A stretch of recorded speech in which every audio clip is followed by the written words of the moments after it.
정치권 이슈와 정책 분석을 통해 여론의 심장을 저격하고 민심의 흐름을 날카롭게 꿰뚫어봅니다. 여심 저격, 김혜란 국민의힘 대변인, 정은혜 전 더불어민주당 의원 두 분 모셨습니다. 반갑습니다. 안녕하세요. 네, 저희가 오늘 새 자켓을 같은 색상으로, 그것도 회색으로 이렇게 맞춰왔는데요. 네. 자켓 색상은 똑같이 회색이지만 오늘만큼은 의견이 더 뚜렷할 거라는 생각이 듭니다. 두 분. 그렇죠? 네. 네, 맞습니다. 네, 저희가 지금 보면 네. 이너웨어는 다 색을 다르게 입었습니다. 네. 그러네요. 각각 색깔이 백. 아주 뚜렷하게 네. 다르네요. 네. 흑백이군요. 네, 자, 그렇습니다. 흑백 대결. 오늘 한번 어떨지 지켜보도록 하겠습니다. 자, 지금 민주당이 대여 공세를, 그 수위를 최고조로 끌어올린 상황입니다. 자, 오늘 첫 번째로 다뤄볼 내용, 상설특검 내용인데요. 야당이 대여 집중 공세 포문을 열었습니다. 상설특검은 대통령이 거부권을 행사할 수 없다는 점에서 야당의 반전 카드라고 할 수 있습니다. 여당은 헌법 소원과 권한쟁의 심판으로 맞설 방침인데 이 대응이 과연 충분할지 우려가 되는 상황인데요. 여야의 상설특검 공격과 방어 논리부터 차례로 들어보도록 하겠습니다. 먼저 공격부터 들어볼까요? 정은혜 의원님. 네, 오늘 여론조사가 하나 나왔죠. 그래서 대통령의 지지율이 있었습니다. 그래서 잘한다고 평가하신 분이 이제 19%, 네. 그리고 아직 못한다고 평가하신 분들이 이제 72%가 됩니다. 네. 근데 저희는 그 72%에 좀 집중을 하고 싶습니다. 그 72%의 이유가 뭐 민생 파탄이라든지 경제 위기 이런 것들도 있었지만 그 중에 큰 이유 중에 하나가 김건희 여사 문제였습니다. 근데 지금 대통령께서는 이제 두 차례 거부권을 통해서 이제 특검이 이루어지지 않았고 우리가 선출되지 않은 권력 그리고 대통령이라는 그 막강한 권력의 가족들이 누릴 수 있는 잘못된 권력에 대해서 공정하고 중립적으로 평가를 해야 한다는 것입니다. 그렇기 때문에 저는 이번 상설특검이 굉장히 의미 있다고 보는데요. 특히 상설특검 같은 경우는 이제 규칙이 개정안이기 때문에 충분히 이제 대통령이 거부권을 행사하지 않고도 이제 진행이 될 수 있다고 보는데 특히 김건희 여사와 관련해서 이제 명태균 게이트라고 하는 또 공천 문제 그리고 도이치모터스 주가 조작 너무나 많은 의혹들이 진행이 되고 있기 때문에 이 모든 것들을 상설특검을 통해서 해소를 해야지만이 국민들께서 염려하고 매시는 그리고 지금 그 윤석열 정부의 그 낮은 지지율을 저는 회복할 수도 있고 그리고 민생을 또 살릴 수 있는 그런 계기가 될 거라고 생각합니다. 네, 이 대통령과 그 가족이 수사 대상이면은 여당 그 특검 추천권이 또 배제가 되는 거 아니겠습니까? 좀 어떻게 방어할 수 있을까요? 그런 개정안을 이번에 낸 거죠. 네. 예, 원래는 여당 2명, 야당 2명 이렇게 국회 몫은 이렇게 2명 똑같이 나누게 되어 있습니다. 네. 그리고 나머지 3명이 변협 회장, 그리고 법무부 차관, 법원 행정처 차장 이렇게 객관적인 3명. 예. 그래서 국회 몫을 이렇게 여당, 야당을 양쪽으로 나눈 이유는 정파적으로 치우치지 말고 공정한 특검을 하자는 취지겠죠. 상설특검의 원래 취지가 그렇다면 지금 굳이 여기서 개정안을 여기서 통과해서 상설특검을 추진하겠다고 하는 그 저희를 의심할 수밖에 없습니다. 네. 네, 지금 현재 이렇게 되어서 여당 몫이 빠지고 야당의 민주당 둘 그리고 진보당 1명 그리고 조국혁신당에서 1명 이렇게 해서 총 특검의 그 추천위원회의 7명 중에 4명이 과반수를 넘는 4명이 그 국회 몫이 전부 다 야당 추천입니다.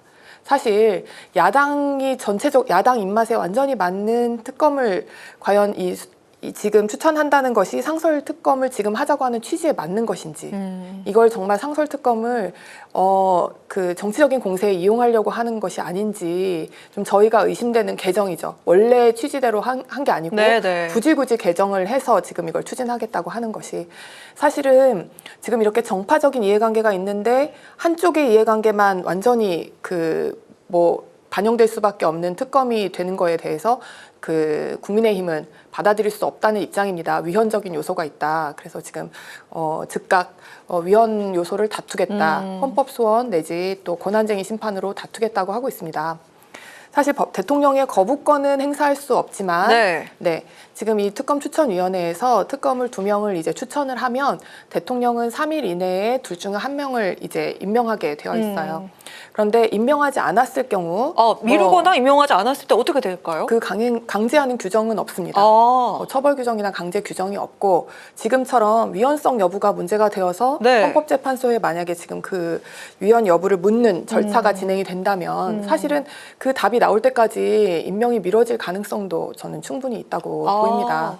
네, 그거에 대해서 사실 뭐 특별한 어떤 이 법에서 그 규정하고 있는 강제 규정이 없기 때문에 네, 그래서 저희 입장에서는 이 위헌성 여부를 반드시 확인을 하고 그 다음에 가야 된다는 입장입니다. 일단 위헌적이다라는 말씀을 하셨고 이거에 대해서 제2요구권 행사할 수는 없지만 임명을 미루거나 뭐 거부할 수 있다 이렇게 얘기를 했거든요. 어떻게 좀 대안이 있을까요? 네, 그렇게 되면 저는 민심이 요동할 거라고 봅니다. 민심이 요동할 네, 것이다. 이런 상황에서 저희가 법안까지 개정안을 만들어서 말씀하신 대로 물론 국회 몫의 4명을 이제 야당과 그리고 비교섭 단체들이 또 가져가게 되는데 그런 측면에서 봤을 때 이렇게 했는데도 대통령이 동의하지 않는다, 대통령이 거부하는 모양새를 보여질 수 있기 때문에 그 부분에 있어서 국민 여러분들께서 더욱더 분노하실 거라고 생각하고요. 그리고 이 특검법은 정말 취지가 명확합니다. 대통령과 그의 가족들을 위한 법입니다. 그의 가족들을 감시하기 위한 법이지 뭐 일반 다른 특검과 관련해서는 해당 사항이 없기 때문에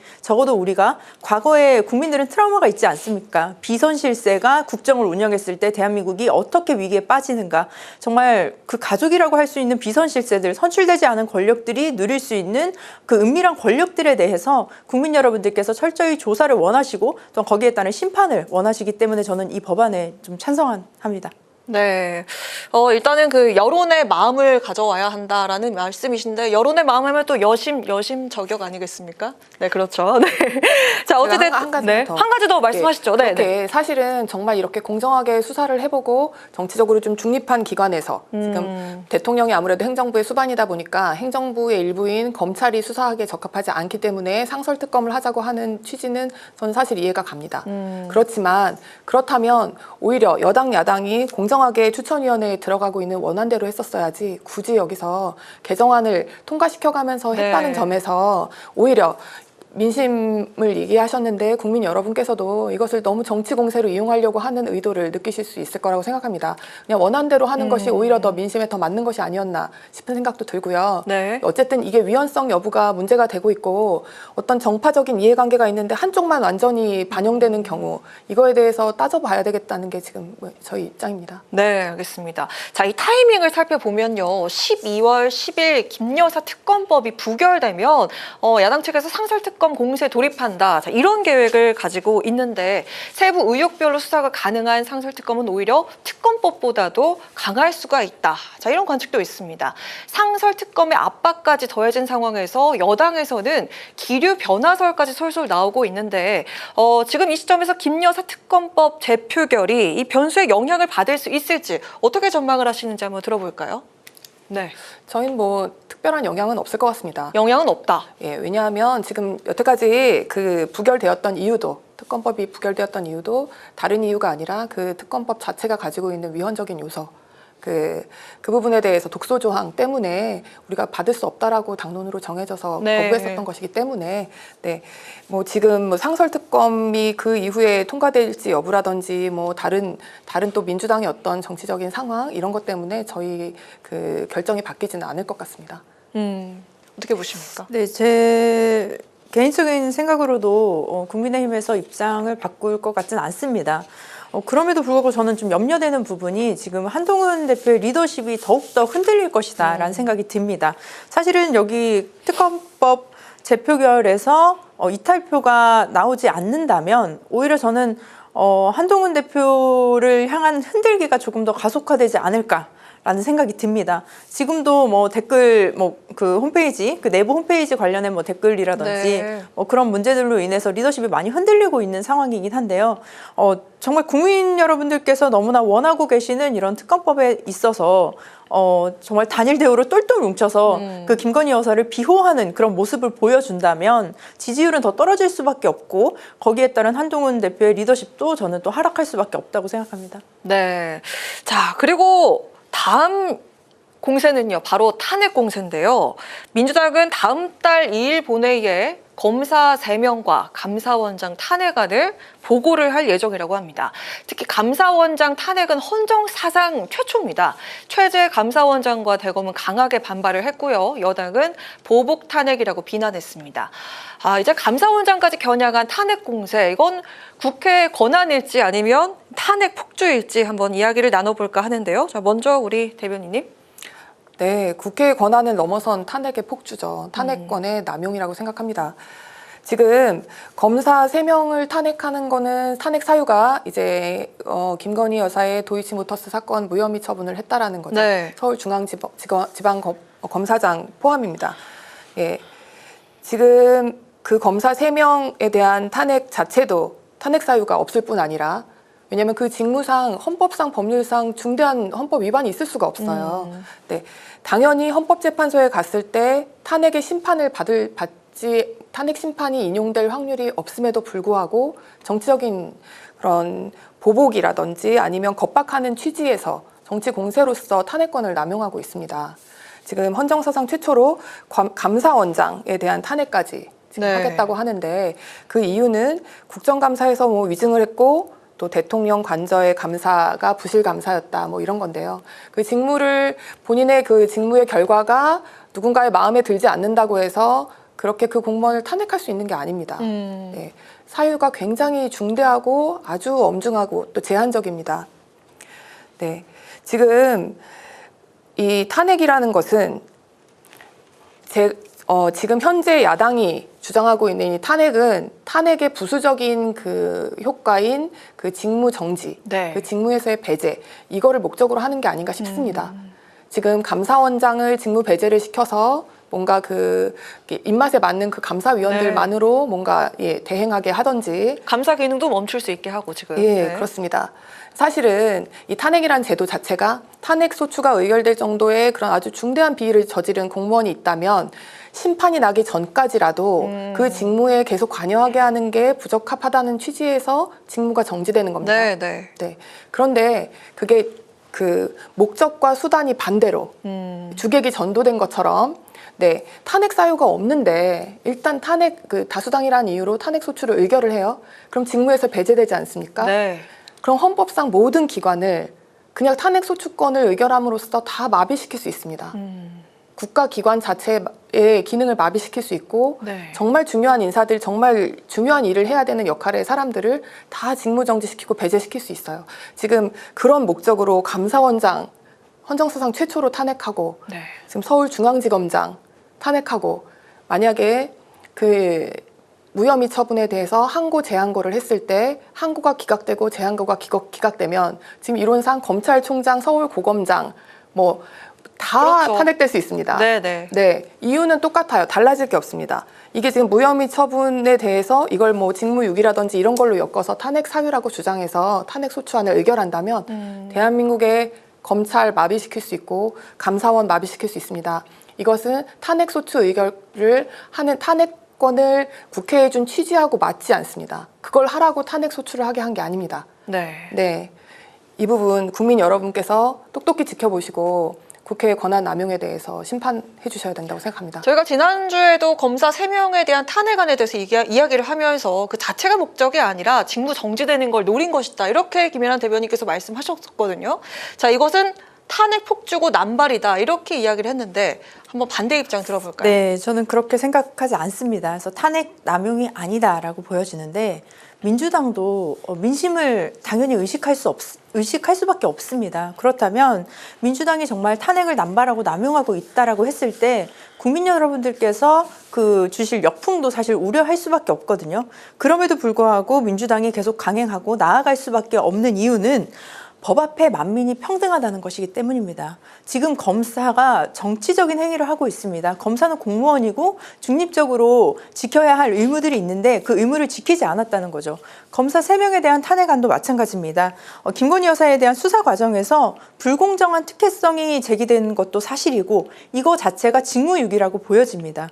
그리고 감사원장의 같은 경우도 대통령 집무실 관저 이전과 관련해서 무자격 업체가 공사에 참여하고 있다는 있다는 그런 의혹이 있고, 그리고 다수의 법령 위반 상태가 있음에도 불구하고 이 부분에 대해서 별도의 수사 의뢰를 하지 않았다는 점, 이 부분에 대해서 국민 여러분들께서는 궁금해하실 것이고요.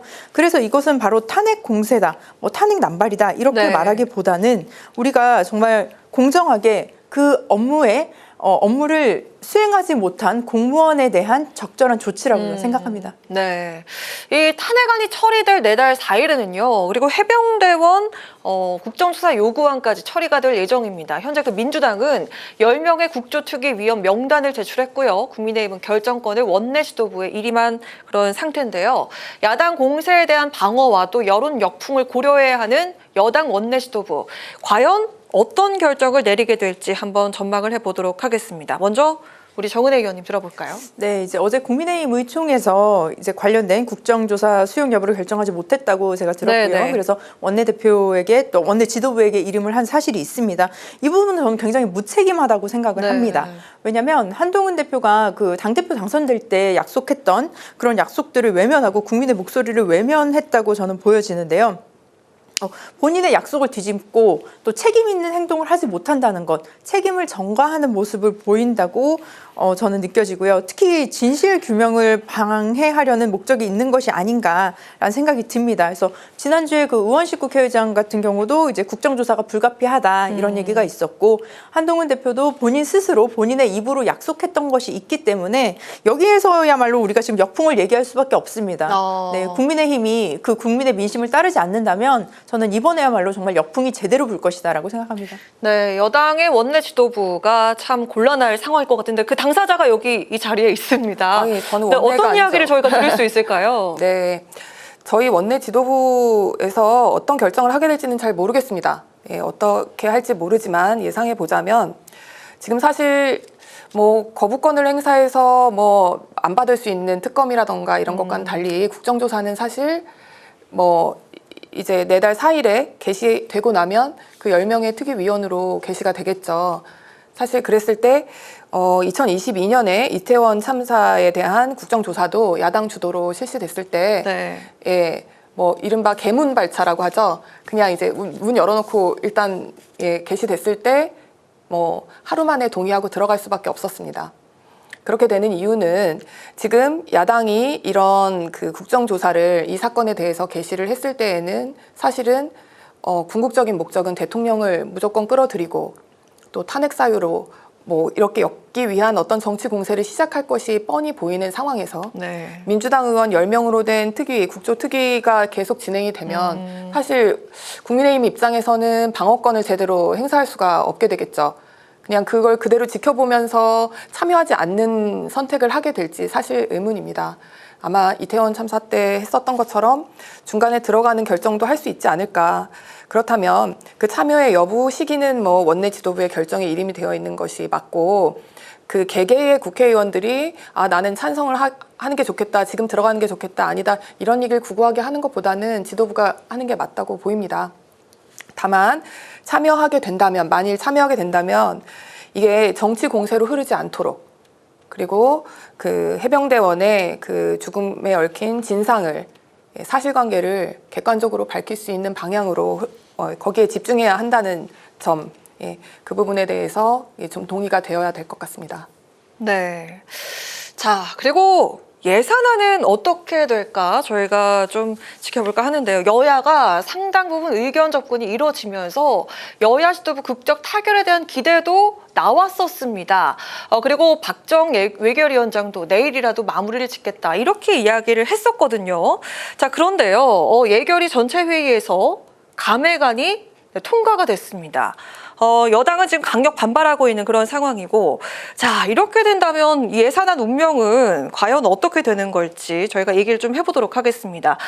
여당 측에서는 민주당이 그 이재명 대표 방탄을 위해서 이게 분풀이식 예산 강행 아니냐 이런 식으로 얘기를 하고 있는 상황이거든요. 일단 야당 측에서 단독으로 이렇게 추진을 한 건데 이야기를 좀 들어보도록 하겠습니다. 과연 어떻게 좀 전망할 수 있을지. 자, 우리 김혜란 대변인부터 좀 이야기를 들어보는 게 좋을 것 같은데요. 네, 지금 감액안이 강행될 거라고는 사실은 예상하지 못했습니다. 왜냐하면 지금 증액해야 되는 분명히 그런 부분이 있거든요. 예, 민주당 의원님들도 그 지역에서 분명히 어떤 이 각각 예산을 증액해야 되는 사유들이 다 있을 거고, 그렇기 때문에 소위에서도 심사하면서 서로 여야 간에 협의가 돼야지 되는 거고, 결국에는 기일이 좀 늦어지더라도 합의가 되지 않을까 이렇게 예상하고 있었는데, 오늘 전격 증액분을 포기하고 예, 감액으로만 예, 강행 처리를 해버렸죠. 아니, 분위기가 그렇게 나쁘지 않은 것 같아 보였거든요. 네, 그러니까 지금 문제되고 있는 정부의 예비비 절반 깎고 네. 또 그 사정기관들 있지 않습니까? 감사원,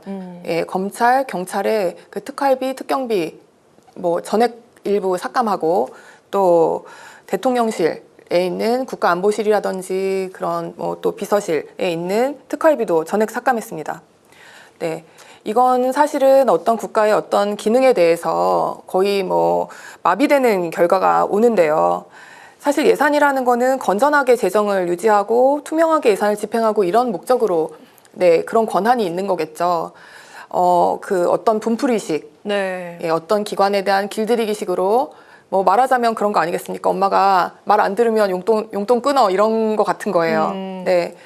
그렇지만 그게 집에 올 때 사 먹는 간식비 정도가 아니라 통학할 수 없는 정도. 예를 들면 예, 문제집 살 돈도 없게끔 만들고 이렇게 하면 안 되지 않습니까? 네. 네. 지금 경험담은 아니신 거죠? 네. 수사기관이 네. 네, 예를 들어보겠습니다. 검찰이 뭐 마약, 뭐 조폭 사기 이런 사건들, 이런 민생 침해 범죄를 수사하는 데 있어서 특별활동비가 전혀 없고, 네. 특별활동비 뭐 전용이 안 되는 거 물론이거니와 특경비도 아예 전액 삭감했어요, 검찰은. 네. 이렇게 되는 거는 그 국가의 그런 어떤 수사 기능을 마비를 오게 할 수 있는 그런 결정입니다. 너무 무책임하다고 생각하고, 네. 정말 바람직하지 않다고 생각합니다. 네. 네. 내년도 예산안에서 대통령실과 감사원, 검찰, 경찰 등의 이 권력기관 특수활동비를 전액 삭감을 했습니다. 자, 어떻게 생각하십니까? 네, 저희가 지난 시간에도 특활비에 대해서는 조금 그런 논란들이 있었습니다. 그래서 특활비가 제대로 사용이 되고 있느냐, 그리고 그 사용되는 내역들이나 출처들도 우리가 진짜 혈세라고 하지 않습니까? 정말 너무나 그 소중한 국민의 세금으로 쓰여지는 돈을 국민들이 전혀 알 수가 없었다는 거죠. 그렇기 때문에 이 부분에 대해서 감액은 더불어민주당에서도 어느 정도 좀 예상을 했던 것 같고, 다만 이제 저희가 지역 그 화폐의 사용권 같은 부분에 있어서의 그 증액 부분이 되지 않은 점은 저도 좀 아쉬운 부분이 있습니다. 그래서 특히 네. 민생경제와 관련하여서 네. 또 재래시장 살리기라든지 어떤 지역 살리기 이 부분에 있어서의 예산이 증액이 되지 않았다는 점, 이 부분은 안타까운 게 있는데요.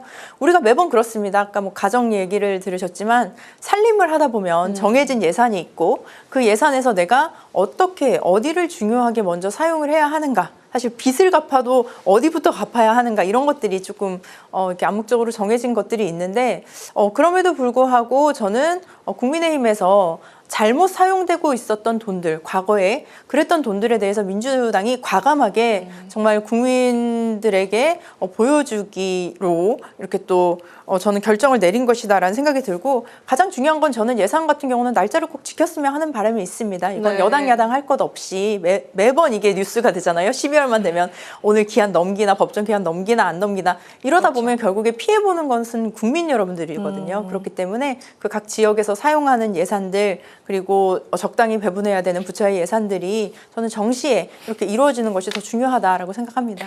네, 오늘 저희가 나눠본 이 대화 주제가요, 주로 이 야당의 공세였기 때문에 좀 발언권이 좀 한쪽으로 많이 쏠린 게 아닌가라는 그런 생각도 들지만, 저희가 시간이 다 되었기 때문에 오늘 이 대화는 이쯤에서 마무리를 좀 해보도록 하겠습니다. 다음 주에도 저희가 다양한 주제로 두 분을 모셔보도록 하겠습니다. 오늘 충분히 이야기하신 거 맞죠? 네. 네, 좋습니다.